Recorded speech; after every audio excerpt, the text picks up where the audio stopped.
prioritize a variety of things, right? We saw Viego be pretty effective. Xin Zhao is strong. You know, the Gwen has been powerful as well. But they actually look like they're going in a different direction. So leaning towards Senna, which is something that we've seen like in the earlier series today, have a lot of pressure. So they've only picked the Tahm now, and then they picked the Viego. The Viego now makes sense, and obviously is something good for Clid. So you want to pick that up now. The problem is this kind of locks you into a Senna third pick, right? So top esports pick Gwen here, right? If you pick Jace third, Senna will get banned, right? If you pick Senna third, Jace will get banned. So by picking the Tahm, Kench in that first rotation and not the Senna, FPX have kind of forced themselves into a hole. Tian gets Lee Sin again. It's probably a good time, so I think they can just follow through with that. And then it really comes down to what will FPX take here, because in my mind, it's Jace or Senna, one or the other. We'll see what they opt to do. God damn, your brain is freaking huge. I can't even get into gold at the moment, dude. Like, what the hell? A pleasure to work beside you is the professional thing to say instead. But, I mean, for top esports, while we are talking about the hole that FPX now have to decide whether they pivot out of, top esports have gone directly towards the top tier picks, right? Tian in game 1, the Lee Sin, great. Gwen for Wayward this time around, you know, not xiaolaohu who gets that up. So feels like a really strong opening draft to game number 3 for top esports. FPX, you talked about the Senna. We knew this direction was coming, but now we need solo laners FPX. And I feel like for top esports orcs, it's just like, well, ban the Jace. Ban Jax or Camille, like whatever you choose. Yeah, Kennen sometimes comes out as something that answers it, although I'm not sure that's necessarily something xiaolaohu will pull out. But FPX, you just ban away supports, right? That is the sort of thing that you have the advantage on having the Tahm.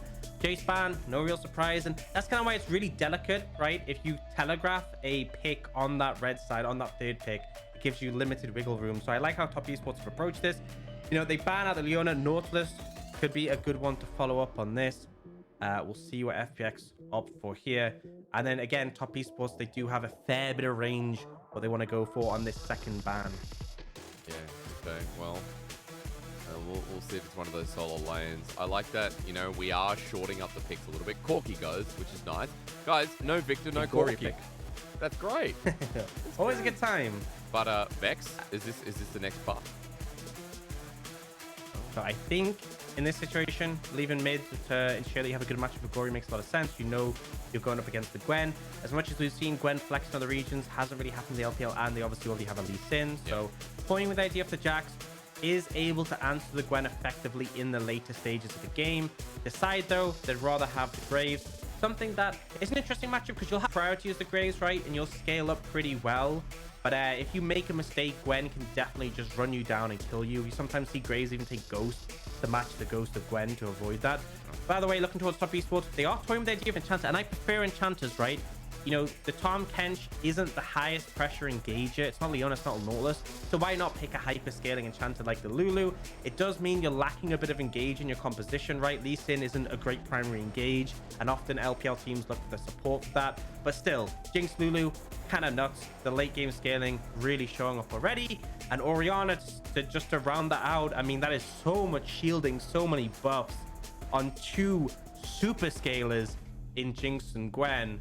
Now for FPX, it is their mid lane pick to round out. Multiple options. You could go for something like the Vex again. I feel like into the Orianna might have a bit of a rougher time. So do you go something that just tries to win the lane then? Like what's the goal? Yeah, I feel like you could go for something that has like a fair bit of pressure. I feel like it'd be interesting if we saw an Azir. This would sort of be playing into the sort of range thing.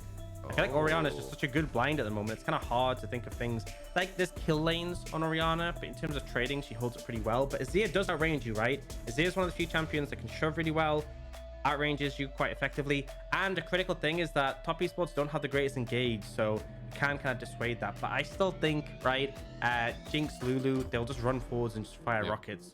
Either way, both teams, tons of scaling elements here. I do feel like the Lee Sin for Tian is going to give them a bit of an edge in the early stages, but honestly an interesting one to see how it develops. Azir, a bit of a fringe pick to come out here. Yeah, it's crazy because never did I think that I'd be looking forward to seeing an Azir. Like Azir and Orianna as a mid lane, you look at it and you go, oh, that's so much fun. But Azir is not Victor. Azir's not Corky. Therefore, Azir's the new pick. People should be pogging their faces off at seeing Azir versus Orianna. What a crazy match. We don't know how it goes. We've never seen this in competitive play. Azir. That's sick. And you know what? Coming into game number 3, I'm glad we get something new. I'm glad we get a mixture of flavors from what we've seen in this series. What we've seen throughout the day. Senna, Tahm, Kench returns. JackeyLove is going to get Mark on the Lulu. And all in all, you talk about scaling here. I'm really curious to see if Tian can be the bridge that makes it easier for top esports, because in both games, Tian sought after agency. Game number 1, he found it. Game 2, he absolutely flipped it away. And in game 3, he's back on this Lee Sin that he's been known for throughout the world stage, throughout time and time again. Top esports versus FPX, both 4-4. The winner of this game gets past the limbo point, gets past the middle of the standings, and at the start of the halfway point here in the LPL split, or even a bit past, it is such a desperate win that you need so that you can continue on and hopefully make playoffs for this spring ending. Absolutely. And I feel like, going back to the scaling question, the double enchanters, well, I mean, Orianna is a mage but has the shielding.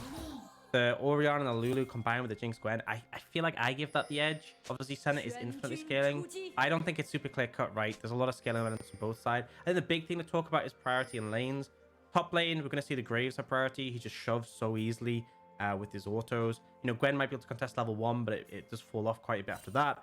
Bot lane, Lulu, Jinx, double range matchup into range melee. Not going to be a fun time for Hung farming. Mid one's a bit more interesting. I expect the Azir to come out ahead just because you pop down the soldiers, push. And that means that Clade can really easily play towards that top side and know we have the backup from the solo laners. But really, these junglers, if they can get the ball rolling, if you get some extra gold for a Jinx, for an Orianna, for a Gwen, or the same on the other side, can have a ton of value. I think we've seen too many Gwens be successful in the LPL the past couple of days, so it'd be nice for a change. But to be fair, Graves did the same thing in game number 1. It was xiaolaohu who got bodied by Wayward in the Graves versus Jack matchup, and this time around, with things changed a little bit, it spices up the mix of both junglers. You're already talking about heading towards that top side, or at least starting, I should say, in the top side of the map, heading down. And I want to look at lane states really quickly here, because JackeyLove and Mark getting to shove in nice and early. Yep. And you talked about in draft how against Senna, Tahm, Kench, you're feeling fine that you can get away with pulling an enchanter up in this game. Yeah, there is still punish opportunities, right? If the root from Lwx lands and then Hung W's underneath you, especially if the jungler's there, that's why it can be dangerous. Yep. But you have to be slacking a bit to get hit by Lwx's W in a bad situation. Just stand behind the minions, right? It's that simple. And then it's very hard for him to really punish with that. Like, it's not as easy as like a Leona. Like, well, that's one of the strengths of Leona, is you just ease over the minion wave and it'll connect. So for the most part, it can be defensive play. It's obviously a bit tricky for the Tahm Kench because he's the one farming and it's hard for him to walk up. But his health regen combined with second wind, combined with orange shield, all just work together to help out. And obviously minion dematerializer there will secure the counter minion, make that a bit easier. And also, folks, just remember, it has been the fasting center again. Even though we're at a point where 10% of souls from minion kills, 10% soul drop chance, we're in 12.2. So then it doesn't get that nerf down once again. Across the map, cleared, up top side. Excuse me, bottom side. What's wrong with me today? I feel like I'm being a bit dyslexic today. I'm getting my top and bottom sides completely wrong. Speaking of wrong, that damage a bit wrong. Wayward getting just desserts against xiaolaohu, who's full HP. Yeah, getting bullied out a bit. And it is Ghost for Wayward, Flash for xiaolaohu. Now, Tian is actually looking for a gank. Yeah, he does. He follows to the turret. Gori without too much mana, but Tian takes 2 turret shots, and Gori will be comfortable moving back in, depending on how Knight goes with the rest of his mana bar as well. Clids is in the bottom side in the meanwhile. I believe he was spotted out. Ping's actually going down. Mark sees him again. And Lwx not going to be able to do too much. Trying to stop the back, but no, JackeyLove was not in that line. Yeah, and it was a little bit of a cheesy path from Clade because, we were talking about how it's a much easier for him to play around top side where he has priority. You actually see xiaolaohu is the one taking the scuttle, so Clade didn't get a scuttle. He actually pathed bot, where he knew the enemy lane would have priority, and he looked to find a gank angle, but a good ward from the bot lane made sure that they weren't able to get picked up. And as a result, Clid ends up wasting a fair bit of time. You see that Tian is one camp above. That is just that scuttle crab. So Clid tries for the play, doesn't really find it, but does allow some reprieve for his bot lane. And they are able to push the wave out and get a reset in. So there's definitely some positives in that regard. But I will say on the other side, Mark, you can see holding the wave for JackeyLove. The cannon just stopping right before the turret. Yeah, a bit of a bro. So JackeyLove not missing practically any CS. As that wave crashes in, I don't have the 5-head that you have, but I want to know how the lane state goes from here, because another wave's crashing in. And JackeyLove is still holding it for now. Yeah, you can't hold it forever this early in the game, and eventually it will push out. But Mark is taking this opportunity to roam towards mid, maybe get some vision down. He will have to move back bot as the wave eventually pushes out. And then, obviously, they will be a little bit more vulnerable to ganks, but it won't be too much of an issue now. They're looking mid for Gori. Oh, yeah, and the Sonic Wave connects through the minions as well. The Flash Tempest! Beautiful. Oh, my God, that was gorgeous. Really nicely played, and punishing this Azir, getting his flash. Like, remember, you picked this Azir because it can push quite heavily into the Orianna, can hold her down in terms of the laning phase, and you managed to punish him, bring the flash. Now we see the freeze from before has broken, it's pushing out. JackeyLove is in a precarious position, but Mark rejoins him, so nothing really lost. Maybe a couple of CS here and there. Actually, Lwx. They actually turn it. Mark just went for the play in the mid lane. The first blood already given over and flashed away from Lwx. JackeyLove burning down though, and Hung has flashed himself. He always flashes forward as JackeyLove steps up to the plate, dodges the Sonic Wave. I can sense Hung is hungry for this. As Mark takes the tongue lash, good little cue. The piercing light comes in, and Hung gets the knock up. Cleared on the way through, has flash himself. Wants to jump on in, but no 6 available. Top Esports survive out, and Lwx now without any summoners. Look towards the top side. The needlework starts us off. Collateral damage as well. Flash burn, ghost down. Summoners everywhere. LPL, let's start delivering. Getting a lot of fighting, and this is the thing with this matchup. The Gwen into the graves. You take the ghost, so you can run him down. But xiaolaohu very quick to disengage, and the ult turns run enough damage that Wayward can't chase. You want to stay in range with the graves as long as possible. Use the damage from your snip, but isn't able to find it. Positive play on the bot side though for FPX. Clid able to dissuade any more pressure coming in. They do burn summoners now. Clid was trying to start up the dragon, but we do see Tian turn up. And remember, there was some time wasted earlier in this game, right? Yep. The scuttle that was secured by Tian, but not by Clid. Tian has a level advantage now. He has that dragon rage. He has that advantage, and as a result, Clid, you're not really interested in fighting. You really need that 6 on the Viego for a massive spike, so Tian will be able to secure this dragon as a result. On top of that, priority in the mid lane too. It looks like here for Knight against Gori. So with the first dragon down, it's 40 seconds until the Herald. Now, Aux, I want to ask you about this upcoming play, because with the action we've already seen, it seems like we're going to be brutalizing towards the topside objective. But I wish I could say that, but I feel like because of xiaolaohu's lead, maybe that's not a right statement. Yeah, I think it might be quite tricky, especially Clid is now just at level 6, right? xiaolaohu's really punishing in the top lane. If they do manage to burst out a target and get a reset, it'd be great. But on the other side, the way top esports want to approach it is between the Dragon's Rage and the Shockwave, you can just blow someone up 100-0, right? So if they do find someone overstepping, especially Knight already picked up the Sork Shoes, that's an angle they can approach. For now, though, you see actually JackeyLove and Mark doing the red buff, and then just moving back towards bot. Yeah, so just keeping the bot lanes in lane. And one of the things with the Tahm Kench, kind of what we saw before, right? Mark roaming mid. It's kind of awkward to roam for a Senna Tahm lane, because if Senna roams, she doesn't get souls. If Tahm roams, he's the one supposed to be farming. So you do see them roaming together, right? I'm not saying they don't roam, but one of them roaming independently still means you're losing out. Whereas normally for the other side, if the support roams, the AD carry just gets solo farm, like right? Look at JackeyLove down the bottom lane. He's going to take turret plating instead. FPX already committing to the start of the Rift Herald. And a good point you raise, where now Lwx and Hung are committing to the mid lane, trying to push that out, moving back down. But JackeyLove, for the cost of the Herald, we've seen this in so many games where bottom lane sticking around without the opponents end up equalizing the Herald cost of the charge anyway. Yeah, so it really comes down to how effectively the Herald is used. We don't know until we see it whether they'll get their money's worth, but I believe there's at least one plate taken potentially even 2. And you see, even just from the fact that they moved topside, top esports aren't happy with just a plate. They will also look for this blue buff as well. And look at Gori's mana, about a third. Securing this could definitely make a big difference. Knight already has a blue. Ken has one as well. It is 2 plates from the bot lane tower. So if they just get 2 plates, right, I feel like it's it's an even trade, and top esports also got the blue, so they can be happy. But it all depends, right? Top lane, there's only 3 plates left. They could get first tower there if they put it down. They could throw it mid tower, obviously much harder to take down, especially against Orianna. So a lot of value. Really comes down to execution from FPX. I want to say though, as we look at the state of the game at 10 minutes in, only a 500 gold lead here for top esports, and we'll wait for the Herald. You're bringing up gold values, and I respect that, considering that gold will be even when the Herald goes down at the very least, depending on whether it goes to the top side. But their CS leads at a big as Tian sets up for a potential dive onto xiaolaohu. I think he hovered around the vision as Wayward sends out the needlework. All 3 of them hit too. We're about to get true damage on the snip. xiaolaohu, a mortal shield bow pops, but Tian now spotted out. Cleared on the wing. Cleared has flash as well, and both ultis up and available. Tian's just going to take it. The kick comes through, but xiaolaohu flashes just in the nick of time. He gets out, and Tian's efforts wasted as Clid doesn't have to lift a finger.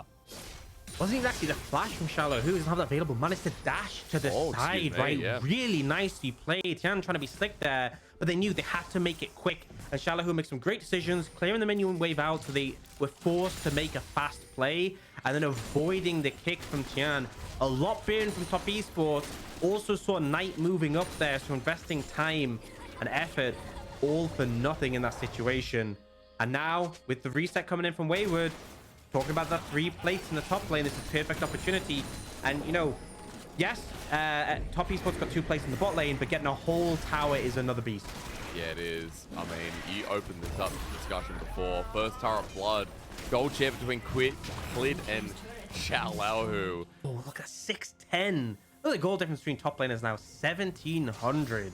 Massive. Look, I mean, it's because of the CS difference, right? Immortal shield bow versus leeching Lyra and a blasting one.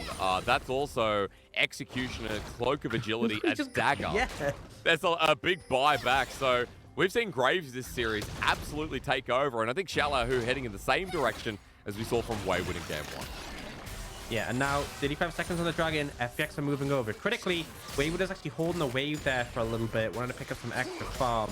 And this means FPX will have a big numbers advantage on the bot side to easily secure this dragon. It should be 100% theirs, without doubt. They could teleport Wayward in, but I think Graves is so strong right now, I wouldn't want to. Well, I'm going to be looking towards Knight as he comes through. As Hung starts to engage onto the Tian, the wild growth, excuse me, xiaolaohu. Just showing your point in aces there as FPX find up their first kill of game 3. Yeah, I mean, I think you make the decision, right? Having your top laner want to play for the waves, play for some plates in this situation. Stick to that, right? Because you ended up getting caught as Tian, FPX know they can get the dragon no contest, so they can even TP xiaolaohu up, and he's able to LWX. Big mistake. Super Mega Death Rocket avoided by Hung, having a bit of a munch. And LWX, he might survive, but it's the second time he stepped too far forward in this lane. Maybe Clid can bail him out. Yeah, I think that's the thing, right? There's so many safety tools between this lane. It does become hard. It looks a lot more threatening than it initially is. Yeah. The eat there coming in time to save him. But even so, LWX is playing things on the knife's edge. The traps earlier that caught him out have forced a lot. And now, again, things are a little bit precarious. And we haven't actually talked too much about the mid lane. Knight, initially didn't have priority up against Gori. But now built up a pretty substantial farm lead between the two. 138 to 114. So is mitigating the top advantage to a degree. Obviously not as big, especially... Oh my... xiaolaohu just picked up a Mortal Reminder. And Wayward doesn't even have his first item completed. And the thing is, right, the Mortal Reminder, in an extended trade against the Gwen, you auto it 3 times, 60% grievous wounds. It is a pain. Difference. And it's good itemization here from xiaolaohu when we know that a lot of... I didn't see the Jinx secondary, but a lot of domination comes through as we come through. It's against the Lee Sin. Mark as well. A lot of the time, Shirelli's Battle Song probably going to get picked up. I don't think we've seen a Moonstone for quite a while. Ignore me. But for the time being, 2 items on the Graves. A big deal, as Aux just talked about. Top esports, they're saving Graves, though, is JackeyLove down the bottom lane. He's a big deal. as this Jinx continues to do so much work against Lwx and Hunt. Nice kiting coming through. They're just trying to get a turret response. Yeah, and this is the thing that gets a bit scary, right? You're going to have more gold on the Jinx compared to the Senna. As much as you have the souls and they're a factor, Jinx has already got the first item. You have a Lulu buffing it up. But that's on the other side, right? Jinx applying all that pressure, but top lane, xiaolaohu doing so much. And Wayward knows he can't contest, right? The extra shield from the shield bow, the healing reduction from the Mortal Reminder makes such a big difference. Top Esports need to get things going on the bot side, and they will be able to pick up the tower, so definitely a positive, but it feels like top lane is really bleeding out right now. Do see the Riftmaker finally picked up, but I still don't necessarily think it's going to be enough to match up to this Graves. Absolutely full control. I mean, just the camera panning over and seeing Wayward getting hit right before the gates of his base. xiaolaohu absolutely untouched at the moment, moving towards mid. That Herald that spawned up as top esports are transitioning up here.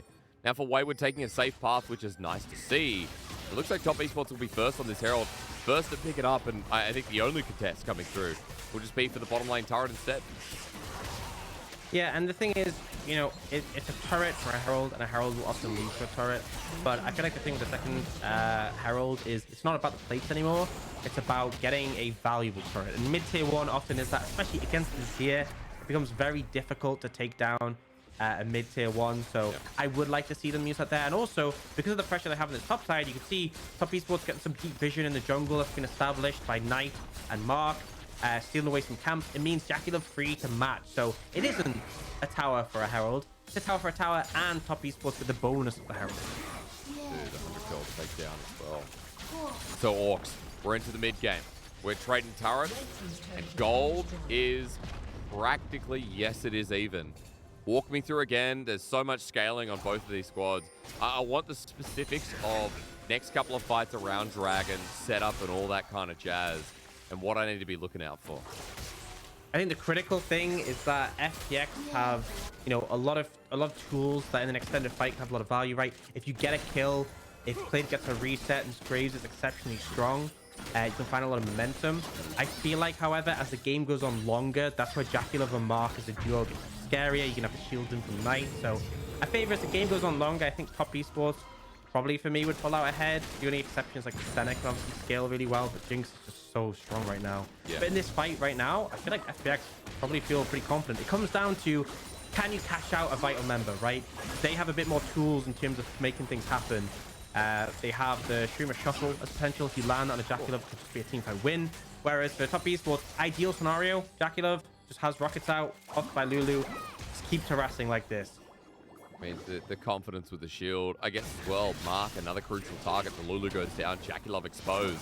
As Herald goes towards mid, I'll be looking out to see if FPX show a bit of confidence around this next Dragon. It is going to be an Ocean Soul this game, folks, as well. So when we have so much scaling, it feels like our final game, our creme de la creme, has the perfect Dragon to show it. Sonic Wave connect here from Tian. Onto Clit, he won't take it, but they're forcing FPX out of the river. xiaolaohu is down here, though. And that's a problem, because this is a 2-item Graves, and FPX know it. I feel like they're just struggling to make their way in, though.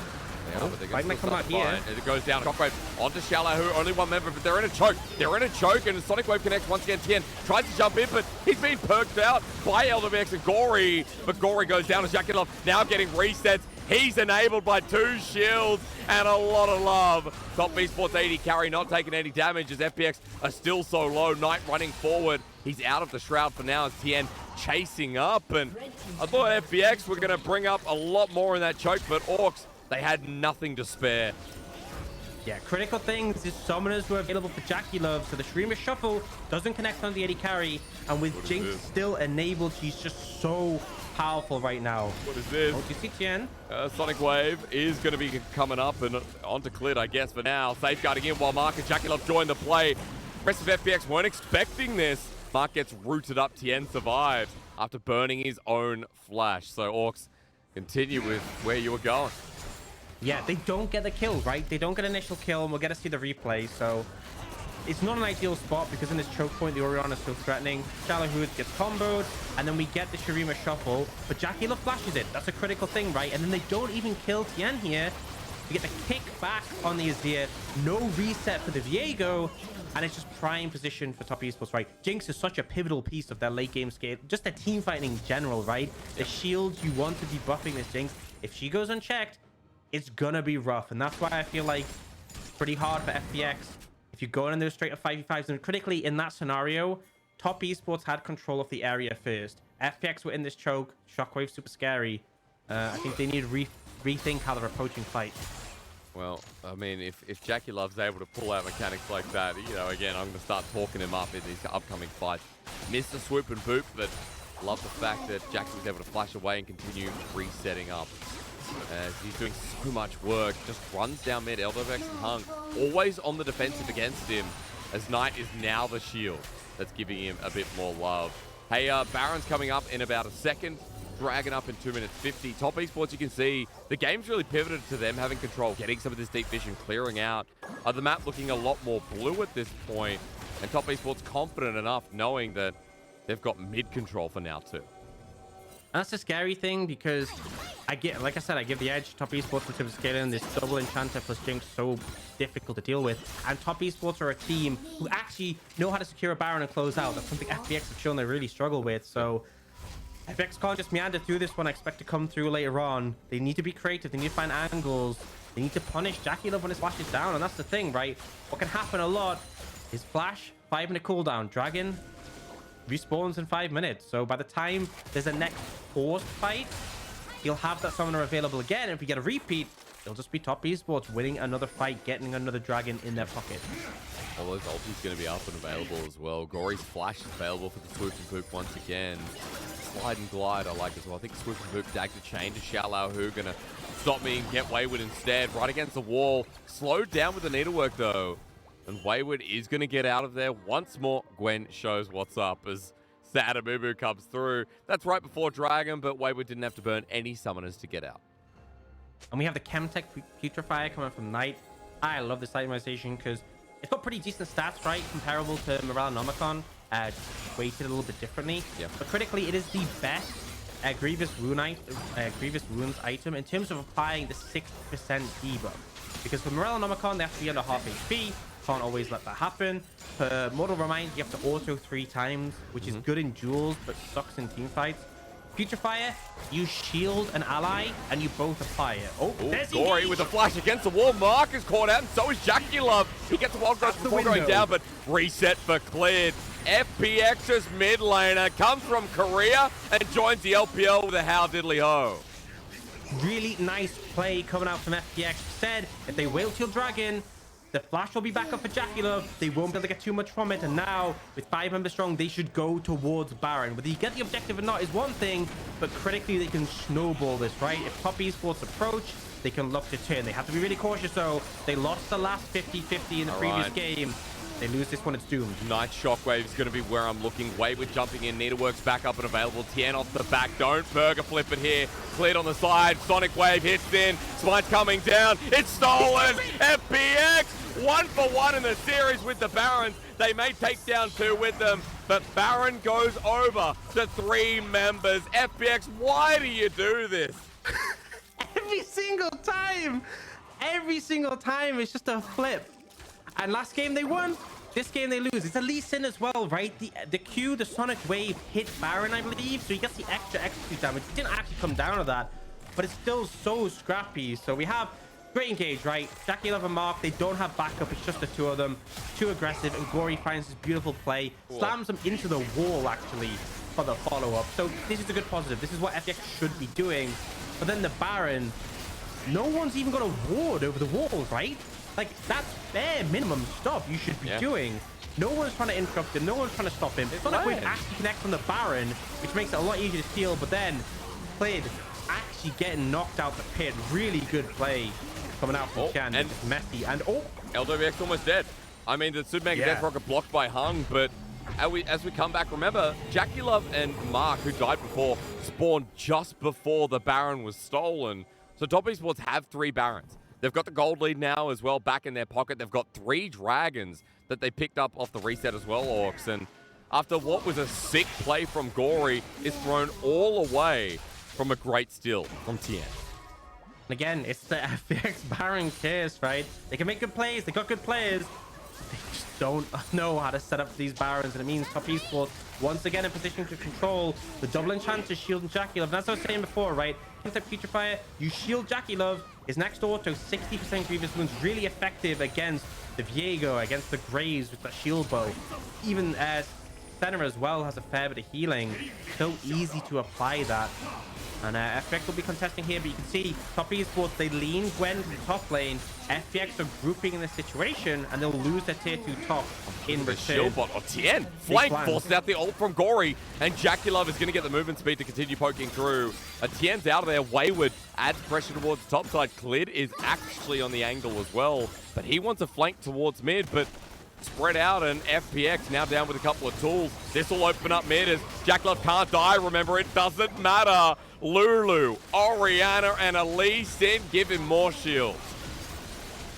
And this Jinx is such a problem. Remember, Flash is back up and available. xiaolaohu in trouble. So much on it, xiaolaohu. Hung has to save him with the ulti. Away. And now with the shield out, doesn't matter. FPX is going to back away because open inhibitor through mid.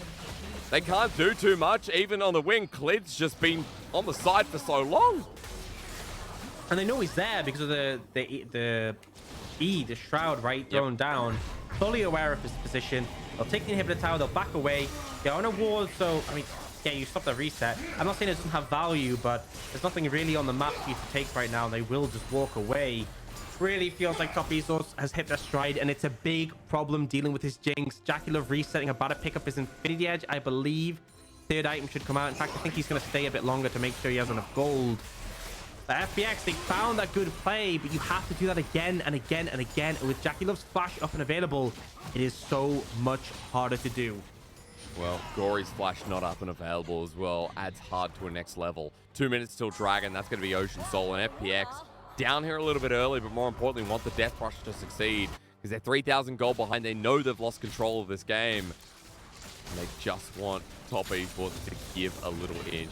Also note that the Baron, the time is going to be about 30 seconds after the Dragon, so could have a Dragon fight, could have one play, and then swap it for the Baron. Keep that in the back of your mind as we start heading towards 3-item territory in this game, this final game, that leads to someone breaking past even and heading into the top 6 of the LPL. This 4-4 battle, of course, had to come down to this.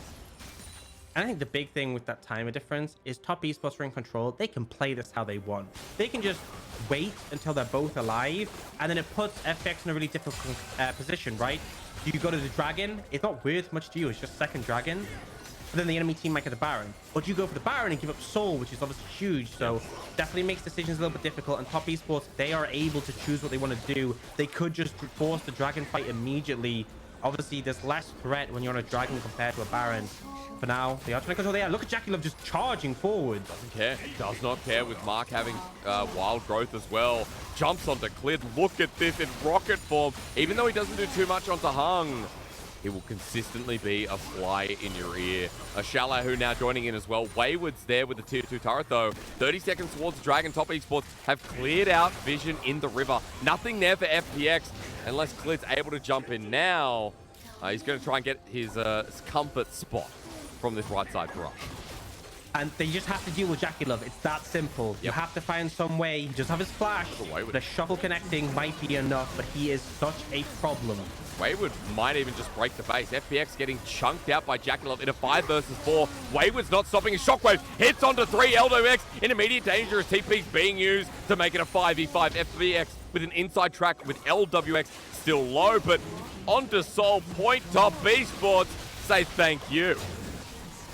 Yeah, I mean, it's just so hard to approach, right? With the summoners available for JackeyLove, it makes it so difficult. And the way they're grouping up, right? The Lee Sin even working well. If anyone threatens him, easy to kick away now. They're in such a bad position, though. Gori wants the ulti, hits onto 2. Only one in the end is actually JackeyLove with the wild growth. He builds space, buys time, and is still free hitting Tian to clean it up. They can't kill JackeyLove.